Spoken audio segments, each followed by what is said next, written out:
యేసు లోక రక్షకుడు, యేసు పాప విమోచకుడు, యేసు లోక రక్షకుడు, యేసు పాప విమోచకుడు. ఎంత ఘోర పాపినైనను ఎంచక మరి క్షమించును. దేవుని యొక్క మహాదయలో కృపలో మనము కొనసాగడానికి దేవుడిచ్చినటువంటి సమయాన్ని మనము సద్వినియోగం చేసుకుందాము. 2023 సంవత్సరము దేవుడు గతింపజేసి 2024 సంవత్సరంలో మనము సజీవు లెక్కలో ఉండటానికి దేవుడు కృప చూపారు. కాబట్టి సంఘముగా ఆయనకి మనము కృతజ్ఞతలు చెల్లించడానికి మనం ఈ విధంగా కూడుకున్నాం. అయితే సంఘమే కాకుండా జనవరి 1 అంటే క్రొత్త వాళ్ళు కూడా వస్తారు. అయితే ఎందుకు వస్తారంటే ఆ వేళ వెళ్తూ మనకి ఏదో మంచి అంటే జనవరి 1కి వెళితే మంచి జరుగుతుందని వస్తారు. దేవుడు అందరికీ ఉపకారి అని చెప్పాడు దేవుడి గురించి. అయితే దేవుని యొక్క ఉపకారము లేదా దేవుని యొక్క మేలు మనం పొందుకోవాలంటే మరి 1వ తారీఖున వచ్చి మళ్ళా 3వ తారీఖున వస్తే సరిపోదు. నేను చాలా కాలం చూస్తున్నాను, 1 కనపడిన వాళ్ళు మళ్ళీ 1నే కనపడతారు. జనవరి 1కి వచ్చిన వాళ్ళు మళ్ళీ ఎప్పుడు వస్తారు? మరి మేలు ఎలా జరుగుతుంది అంటే 1 అంటే సంవత్సరానికి ఒకసారి దేవుడి దగ్గర. కాబట్టి చాలా జాగ్రత్తగా ఆలోచించాలి. ఈరోజు ఒక వాక్య భాగాన్ని మీకు చెప్పాలని ఆశపడుతున్నాను. చాలా ఆలోచనతో ఈరోజు మనం వస్తాం దేవుని సన్నిధికి. 2023 సంవత్సరంలో మనము ఆశించినటువంటి కార్యాలు జరగలేదు. కాబట్టి ఈ సంవత్సరం అన్న దేవుడు చేస్తాడేమో, కొన్ని యేసు ప్రభు దగ్గర కూడా వెళ్ళి ప్రార్థన చేయించుకుంటే ఎలా ఉంటుందని ఒక ప్రయత్నం చేస్తారు. అంతేనా? కొత్త ప్రయత్నం ఏంటి? ఈ సంవత్సరం అన్న పోను ఒక ప్రార్థన చేయించుకుంటే ఉన్న మనం అనుకున్న కార్యము కానీ దేవుడు రాయించాడు. మీ కార్యము సఫలం చేస్తానని రాయించాడు. మరి ఎలా చేస్తాడనేది కూడా మనం వినాలి కదా. ఇంకా అది నాకు అనవసరం, నువ్వు అది ఏం చెప్పొద్దు, నేను వచ్చాను చెయ్యన్నావు అనుకోండి, అది పద్ధతి అంటారా? నేను నీ దగ్గరికి వచ్చాను కాబట్టి, ప్రార్థనకు వచ్చాను కాబట్టి నీకు నేను అడిగితే నువ్వు అది చెయ్యాలి. మరి ఆయన ఏం అడుగుతున్నాడో కూడా తెలియాలి కదా మనకు. అదే చెప్తాను ఈరోజు కొద్ది క్లుప్తంగా కొద్ది మాట. కీర్తన గ్రంథము 20:4 భాగంలో దావీదు అనేటువంటి భక్తుడు దేవుడు మన ఆలోచనని సఫలం చేస్తాడనేటువంటి విషయాన్ని గుర్తు చేశాడు. 4వ వచనం 20:4 భాగంలో నీ కోరికను సిద్ధింపజేసి నీ ఆలోచన యావత్తును సఫలపరుచును గాక.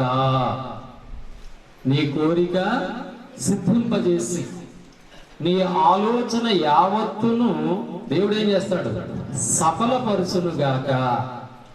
మరి మాట చెప్పావు కాబట్టి సఫలపరుచు, నా కోరికను సిద్ధింపజేయి అనకూడదు. నాయన అది నాకు చెయ్యాలంటే మరి నేనేం చేయాలి? అడగాల లేదా? నువ్వు నా కోరిక సిద్ధింపజేసి నా ఆలోచనలన్నీ సఫలం చేస్తావు కదా దేవా, మరి నేనేం చేయాలి? అవి నాకు జరగాలంటే నేనేం చేయాలి? మీరు ఒక మాట చెప్తాను. ఇప్పుడు మానేసాం, పైపులు ఉండి కదా ఇంతకుముందు కొట్టుడు పైపులు, దాంట్లో నీళ్ళు రావాలంటే ముందు మనం ఏం చేయాలి? కొంచెం నీళ్లు అంటే మనం కూడా ఏదోటి ముందు మనం కొంచెం చేస్తేనే తర్వాత నీళ్ళు వస్తాయి మనకు కావాల్సింది. మరి దేవుడు కూడా మన ఆలోచన సఫలీకృతం చేయాలంటే మనం చేయవలసింది ఏదో ఒక చిన్న పని ఉంటుంది. అది నేనేం చేయను, జనవరి 1 అన్నాం అనుకోండి, అది తప్పు. దేవుని సన్నిధికి మనము ఎప్పుడు వెళ్ళడానికి ప్రయత్నము చేయాలి. అందుకని మరి నా ఆలోచన కాదు, నా ఉద్దేశం కాదు, కానీ దేవుడు గ్రంథంలో రాయించాడు మీ కార్యాలు సఫలీకృతం కావాలంటే అని. యోబు గ్రంథంలో ఒక చక్కటి వివరణ వ్రాయించారు. అవి మాత్రమే నేను కొద్ది సమయం వివరించడానికి ప్రయత్నం చేస్తాను. యోబు గ్రంథము 22వ అధ్యాయం దావీదు గారు గుర్తు చేశారు. నీ ఆలోచన సఫలం చేయబడుతుంది అనేటువంటి విషయాన్ని చెప్పబడింది. అయితే ఇక్కడ మనము యోబు గ్రంథము 22వ అధ్యాయము 21 నుంచి 28 వచనాలు, అంటే 8 వచనాల్లో మంచి విషయాలు భక్తుడు మనకు వ్రాసారు.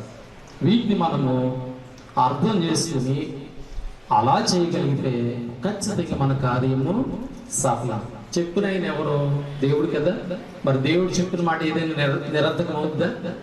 ఆయన మాట అవునంటే అవును, జరుగుద్ది. ఇది జరుగుద్ది అన్నాడంటే జరుగుద్ది, ఇది జరగదు అన్నాడంటే మనం ఎన్ని తలక్రిందులైనా జరగదు. కనుక ఇక్కడ భక్తుడు చక్కటి వివరణ ఇచ్చాడు. మన కార్యాలు సఫలీకృతం కావాలంటే మరి మనం కూడా చేయవలసిన పని ఉంది. అది ఏంటో చెప్తున్నాడు. ముందుగా 21వ వచన భాగము చదువుతున్నాను. యోబు గ్రంథం. ఆయనతో సహవాసము చేసిన ఎడల నీకు సమాధానము కలుగును, అలాగున నీకు మేలు కలుగును. జాగ్రత్తగా అర్థం చేసుకోండి. నా కార్యము సఫలీకృతము కావాలంటే విమర్శ కాదు, అర్థం చేసుకోండి. నేను 1వ తారీఖు నుంచి మళ్ళీ 1వ తారీఖు నుంచే కాదు. ఏం చెప్తున్నాడు ఆయన? నువ్వు దేవునితో సహవాసము చెయ్యాలి. మరి సహవాసం చేయడం అంటే సంవత్సరానికి ఒకసారా? నా కార్యము సఫలీకృతం కావాలంటే ఆయన ఏం కోరుతున్నాడంటే నువ్వు దేవునితో సహవాసము చేస్తే దేవుని యొక్క సమాధానము కలుగుతుంది, అలాగనే దేవుని ద్వారా మేలు కూడా జరుగుతుంది. అంటే ఇప్పుడు దేవుడు ఏం కోరుతున్నాడంటే, నాయనా నీ కోరికను సిద్ధింపజేస్తాను, నీ ఆలోచన సఫలం చేస్తాను, కానీ నీవు నాతో సహవాసము చేయాలి.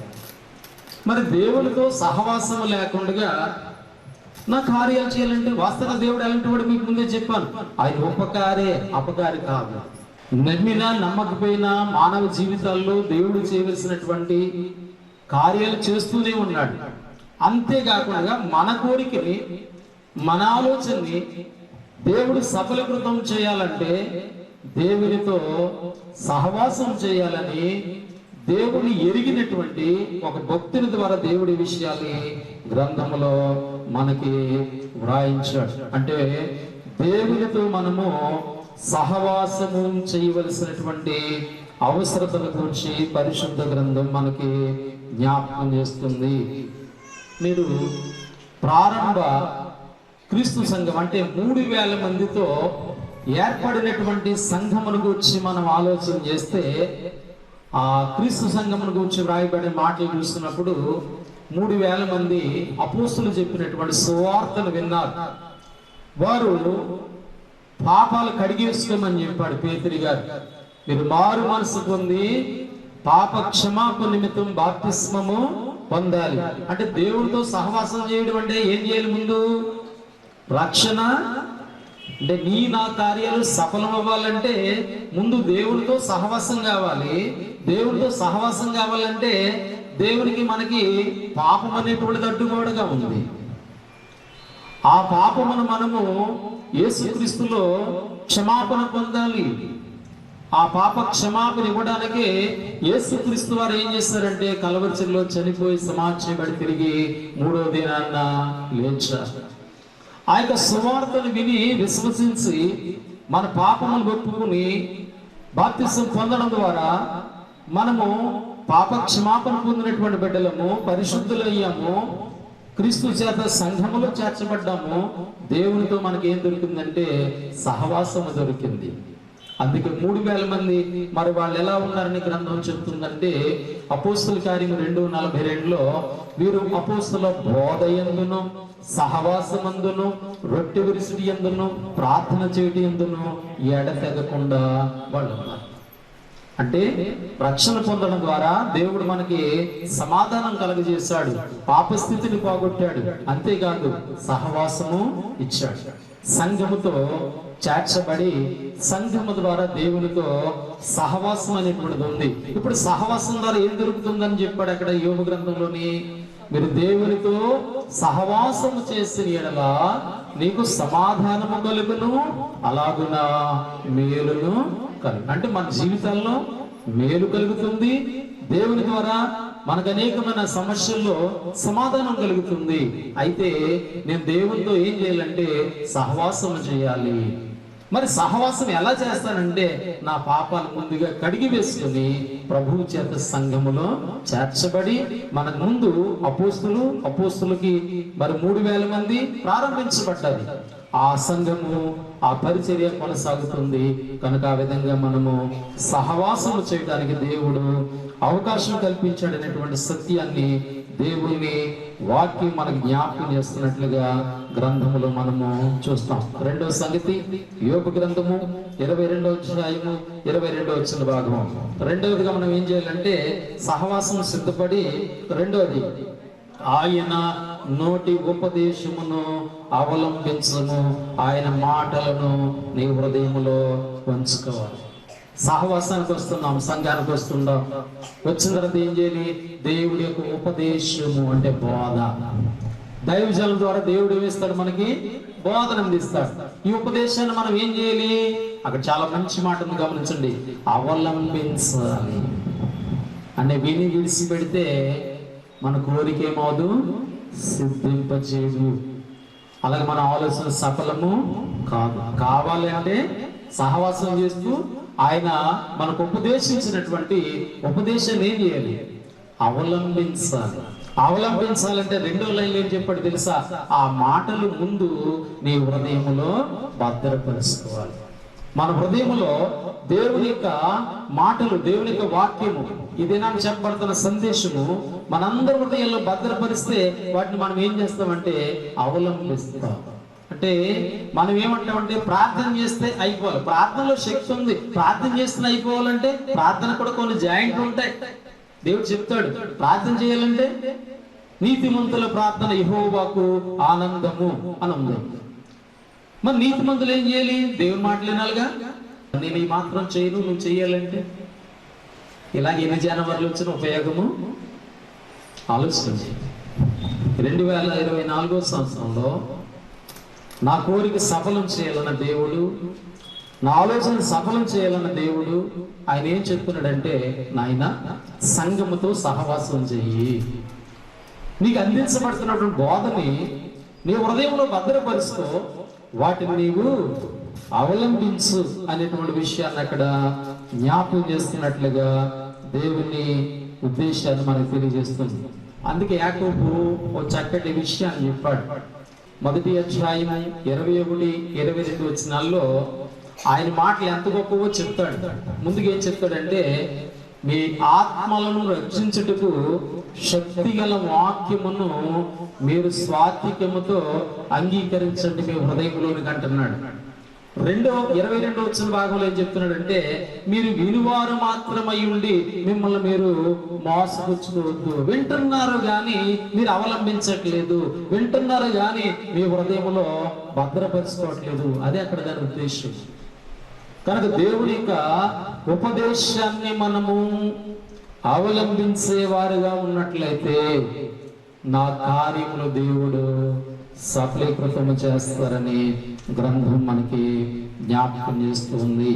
3వ మాట 22వ అధ్యాయం యోబు గ్రంథము 23వ వచనం. 3వ మాట ఏం చేయాలంటే, సర్వశక్తిని వైపు నీవు తిరిగిన ఎడలా నీ గుడారముల నుండి దుర్మార్గమును దూరముగా తొలగించిన ఎడల నీవు అభివృద్ధి పొందుతావు.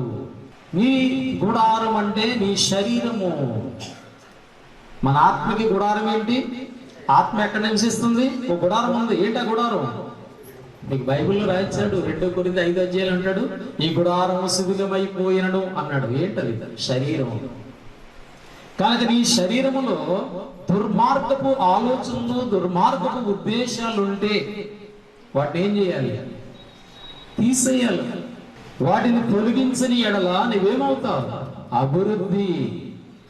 అంటే మన అభివృద్ధి ఎక్కడుంది? మన శరీరం మీద ఆధారపడు. మన శరీరాన్ని దేవుడికి, ఈ శరీరంలో దేవునికి వ్యతిరేకమైనటువంటి ఆలోచనలు, వ్యతిరేకమైనటువంటి కార్యాలు జరుగుతున్నట్లయితే ఏం కోల్పోతున్నాం అంటే అభివృద్ధిని కోల్పోతున్నాం. మనం ఏమంటాం? నేను దేవుడిని నమ్మాను, దేవుడు నాకేమీ. కానీ దేవుడు ఏం చెప్పాడు? నువ్వు అభివృద్ధి చెందాలంటే, నీ కోరిక నెరవేరాలంటే, నీ ఆలోచన సఫలం కావాలంటే మొదటిది సహవాసం చెయ్యి, రెండోది ఉపదేశాన్ని అవలంబించు. ఈ వినడం ద్వారా నీకేం కలగాలి? నీ శరీరంలో చెడుతనము తొలగిపోవాలా. చూడండి ఎంత ప్లాన్, దేవుని ప్లాన్ చూడండి ఎలా. ఈ ఉపదేశం వినడం ద్వారా, మాటలు హృదయంలోకి రావడం ద్వారా, దేవుని వాక్యం హృదయంలోకి వచ్చిందంటే దాని అర్థం ఏంటి? దేవుడే నీ హృదయంలోకి వచ్చాడని అర్థం. దేవుడు నీ హృదయాన్ని ఎలా చేస్తాడని గ్రంథం చెప్తుంది. హెబ్రీ పత్రిక 4:12 ఏం వాడబడింది? ఆ వాక్యం ఎంత బలమైనటువంటి ఖడ్గంగా చెప్పబడింది. 2 అంచులు కలిగినటువంటి వాడి గల ఖడ్గము కీళ్లను మూల్గులను విభజిస్తూ హృదయం యొక్క ఆలోచనని, తెడితలంపులన్నీ కూడా ఏం చేస్తుంది? అది క్లీన్ చేసేస్తుంది. అంటే ఇప్పుడు ఎక్కడ నష్టం జరుగుతుందంటే దేవుని ఉపదేశాన్ని మన హృదయంలోకి నాటనివ్వట్లేదు. యేసు ప్రభువారు అన్నారు, మార్క్స్ వార్త 4:24 అన్నాడు, మీరు వింటున్నారు కానీ ఏం వింటున్నారో ఒకసారి ఆలోచించండి. వింటున్నారు కానీ ఏం వింటున్నారో ఆలోచించండి. ఇప్పుడు వింటున్నారు వాక్యం, మీరందరూ ఏదో కార్యం అవ్వాలని వచ్చారు, కొత్త సంవత్సరం వచ్చారు. మరి దేవుడు ఏం చెప్తున్నాడు? నీ కోరిక నెరవేరుతుంది, నీ ఆలోచన సఫలమవుతుంది, నువ్వు అభివృద్ధి చెందుతావు. కానీ ఏం చెప్పాడైనా? సహవాసం చేయను ఆయన, నా మాటలు అవలంబించిన ఆయన. నీ హృదయం, నీ శరీరంలో ఏదైనా దుర్మార్గపు ఆలోచనలు, చెడు ఆలోచనలు ఉంటే వాటిని తొలగించుకో, నువ్వు అభివృద్ధి చెందుతావు. ఇది కష్టమా? ఇబ్బందా? మన అభివృద్ధి ఎక్కడుంది? ఇప్పుడు మన చేతుల్లోనే, మన దగ్గరే ఉంది. కాబట్టి ఆలోచన చేయండి. దేవుని యొక్క ఉద్దేశాన్ని మనము గమనించాలని ప్రేమతో మీకు జ్ఞాపకం చేస్తున్నాను. యోబు గ్రంథము ఇక్కడ 8వ అధ్యాయంలో కూడా చెప్పాడు. అలా తొలగించుకుంటే ఎట్లా ఉంటుంది అనేటువంటిది 8వ అధ్యాయము యోబు గ్రంథము 6-7 వచనాల్లో చూడండి. చక్కటి సందేశాన్ని దేవుడు రాయించాడు. నీవు పవిత్రుడివై, అన్ని ఆలోచనలన్నీ, చెడు ఆలోచనలు పోతే నీలో పవిత్రత ఉంటుంది. పవిత్రుడివై యథార్థవంతుడివై ఎడల నిశ్చయముగా ఆయన, ఎవరు? దేవుడే నీ పట్ల శ్రద్ధ కలిగి ఉంటాడంట. ఎంత ఆలోచన చూడండి. దేవుడు నీ పట్ల దేవుడు శ్రద్ధ కలిగి నీ నీతికి తగినట్లుగా నీ నివాస స్థలమును వర్ధిల్లజేయును. మొదట నీ స్థితి కొద్దిగా ఉండును, తుదను నీవు అభివృద్ధి. దేవుడి యొక్క ప్రేమను బట్టి, కృపను బట్టి మన జీవితాల్లో దేవుని కాపుదల, మన నివాసం అంటే మన నివసించేటువంటి ప్రాంతాలు, అది దేవుని యొక్క కృప కావాలి, దేవుని యొక్క సహాయం కావాలి. కనుక మనం యోబు గ్రంథం 22-23లో చూస్తున్నటువంటి మాటలో గమనిస్తున్నాము. అభివృద్ధిని మనం పొందాలంటే నీ యొక్క హృదయంలో ఉన్నటువంటి, లేదా నీ శరీరంలో ఉన్నటువంటి చెడు ఆలోచనని తొలగించుకోవాలి అనేటువంటి విషయాన్ని దేవుడు జ్ఞాపకం చేస్తున్నాడు. నా 24 వచ్చిన మరొక మాట చెప్తాను. ఈ మాట చాలా జాగ్రత్తగా గమనించాలి. దేవుని ద్వారా మన ఆలోచన సఫలం కావాలంటే 22వ అధ్యాయం యోబు గ్రంథం 24 వచ్చిన భాగంలో ఏం చెప్తున్నాడంటే, మంటిలోని బంగారమును, ఏటి రాళ్లలో ఒఫీరు సువర్ణమును పారవేయము. ఏంటంటే సంఘానికి వస్తే పడేయమంటున్నారంట. ఏం పడేయమంటున్నారు? ఇప్పుడు అక్కడ బంగారం ఏమంటే పడేయమంటున్నారు ఏంటి? ఇది ఏదో ప్రార్థన చేస్తే ఏదో జరుగుద్ది, మా అమ్మాయి పెళ్ళో, మా అబ్బాయి పెళ్ళో, లేకపోతే ఇంకోటి జరుగుతుందని మేము వస్తే 3వ తారీఖుని ఏం చెప్తున్నావు అని వస్తారు. మీ మనసులో కెలికేస్తాడు ఎవడో? సాతానుగాడు. ఎందుకంటే మీ మనసులో ఏం చెప్తాడంటే, నువ్వు అక్కడికి వెళ్ళు, ఎనకో వచ్చేయి. అది ప్లాన్, అది వెళ్ళమంటాడు. కానీ ఏం వద్దంటాడు? ఇంటే నువ్వు దేవునికి ఇష్టమైన బిడ్డ అవుతావు. కాబట్టి జాగ్రత్తగా మాట ఉద్దేశం చూడండి. అంటే ఇక్కడ ఎప్పుడు పడేస్తాం మనం? వాస్తవంగా ఏదైనా పాడైపోయింది, మనకు అక్కర్లొద్దు అన్నది పనికిరాందిగా. అంటే ఇప్పుడు దాన్ని ఎలా చూడమంటున్నాడు? పడేయమంటే బంగారం తీసి మట్లాడేయమని కాదు, దాన్ని అంత విలువగా మరి కింద చెప్పాడు దేవుని చూడాలని. అప్పుడు గమనించండి, సర్వశక్తుడు నీకు అపరంజిగాను ప్రశస్తమైన వెండిగాను, అంటే నీ వెండి కంటే, నీ బంగారం కంటే నీకు ఎవరు ఎక్కువగా ఉండాలి? అలా చూస్తున్నామా? చూస్తే నీ కోరిక సఫలం, నీ ఆలోచన సఫలం. అంటే దేవుడు ఎలా ఉపదేశం ఎలా చెప్తున్నాడు చూడండి. సహవాసం చేయండి, ఆయన మాటలు మీ హృదయంలో పెట్టుకోండి, మీ హృదయంలో శరీరం చెడు తొలగించుకోండి.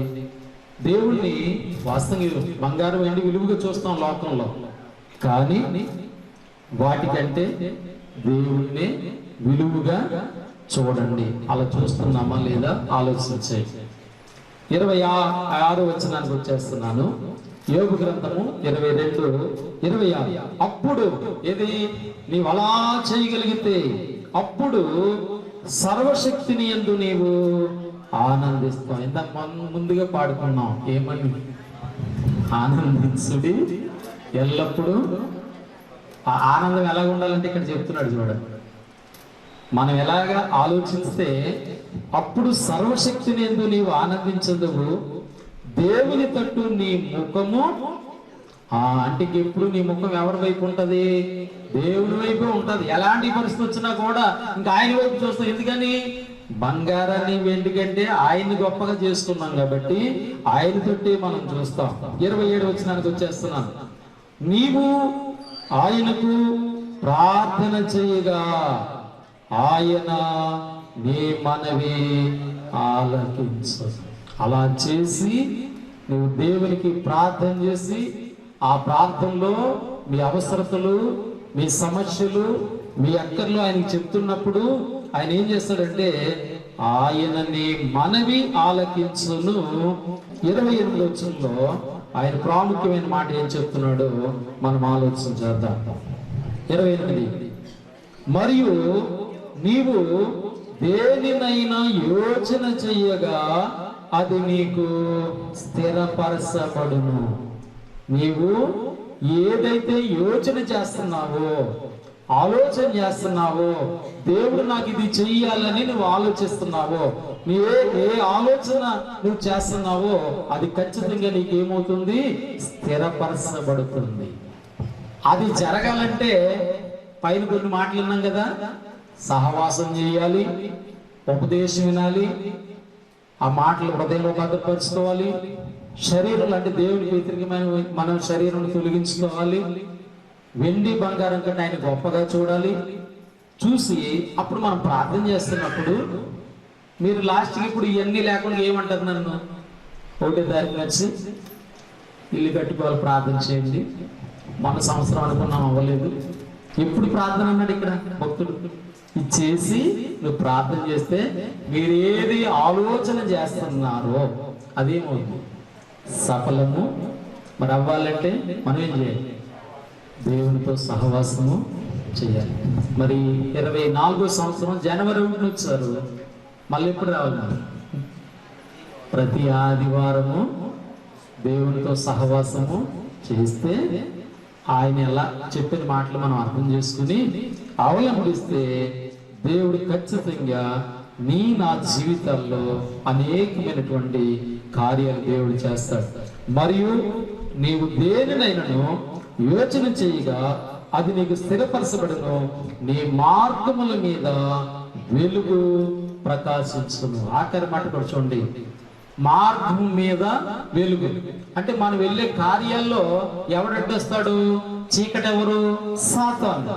కానీ ఇప్పుడు ఏం చేస్తాడు దేవుడు? చీకటి లేదంటే వెలుగు వచ్చేసిందంటే ఏం పోయినట్టు? చీకటి పోయింది. అంటే నీ మార్గాల్లో కూడా దేవుడు నీకు సహాయము చేస్తాడు. కాబట్టి ప్రభునందు ప్రియమైనటువంటి వాళ్ళారా, దేవుని యొక్క ఉద్దేశాన్ని మనము ఆలోచన చేయాలి. మేలు చేసేవాడు, ఆయన కనికరాలు అందరి మీద ఉన్నాయి కనుకనే ఈ 2023 సంవత్సరం ముగించబడి 24వ సంవత్సరంలో మనం చూసామంటే ఈ ప్రకృతి అంతా కూడా దేవుని స్వాధీనంలో ఉంది. సూర్యుడు, చంద్రుడు తన పని తాను చేయటాన్ని బట్టి మనం ఈ సమయాలు చూస్తున్నాం. కనుక ఇవ్వబడుతున్న సమయాల్ని దేవుడు ఎందుకు ఇస్తున్నాడో మనం ఆలోచన చేయాలి. ఈ 2023లో దేవుడు ఆశించింది మన జీవితంలో జరగలేదేమో, 24లో చేస్తామని మనకిచ్చాడు. మనం ఏం ఆలోచిస్తామంటే 23లో అవ్వలేదు కనుక 24లో చేస్తాడని మనం ఆలోచిస్తాం. మరి ఇద్దరు ఆలోచన ఒకటైనప్పుడే కార్యము జరుగుతుంది. అలా జరగాలంటే దేవుని ఆలోచన ఏంటో భక్తుడి ద్వారా మీకు క్లుప్తంగా కొన్ని మాటలు చెప్పాను. ప్రేమతో అర్థం చేసుకుని ఆ విధంగా దేవునితో సహవాసం కలిగి జీవించినట్లయితే దేవుడు ఖచ్చితంగా మన కార్యాలు సఫలం చేస్తాడు. ఎందుకంటే బైబిల్లో ఒక మాట గుర్తు చేసి నేను ముగిస్తాను.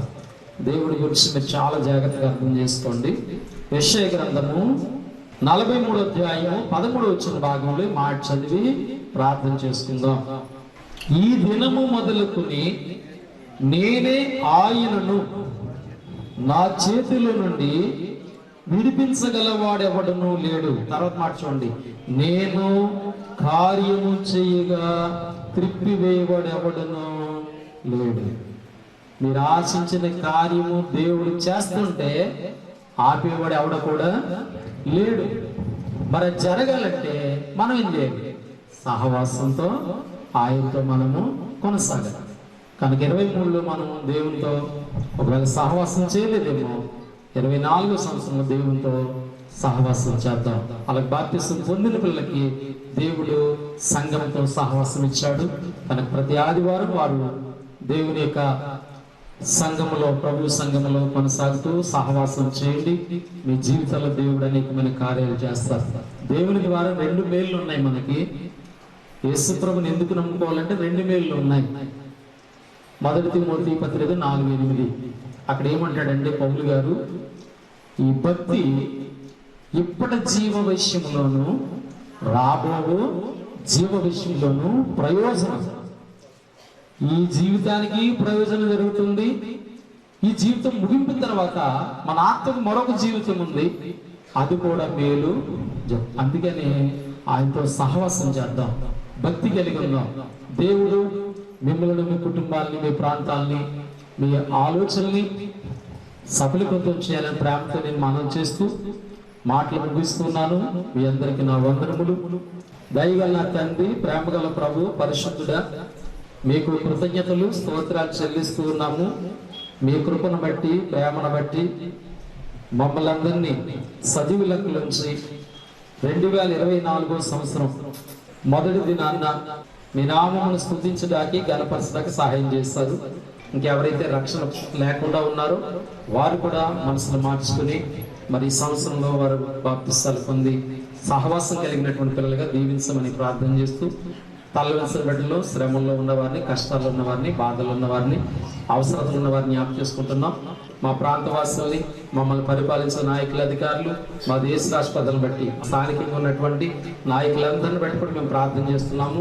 మా ప్రాంతవాసులందరినీ కూడా దీవించి ఆశీర్వదించాలని యేసుక్రీస్తు నామములో ప్రార్థన అడిగి వేడుకొనుచున్నాము తండ్రి, ఆమేన్.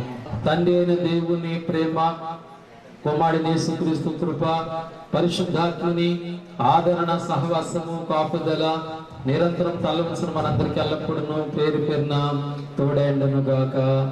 ఆమేన్. మీ అందరికీ వందనములు. దేవుడు మిమ్మల్ని, మీ కుటుంబాలను దీవించి ఆశీర్వదించును గాక. ఆమేన్. నా బ్రతుకంతా పాడెద దేవా, నిత్యము నిన్నే ఈ ఇలలోన. నా బ్రతుకంతా పాడెద దేవా, నిత్యము నిన్నే ఈ ఇలలోన. నీ సన్నిధిలో నన్ను చేర్చిన నా పెన్నిధిగా ననుగావుమా.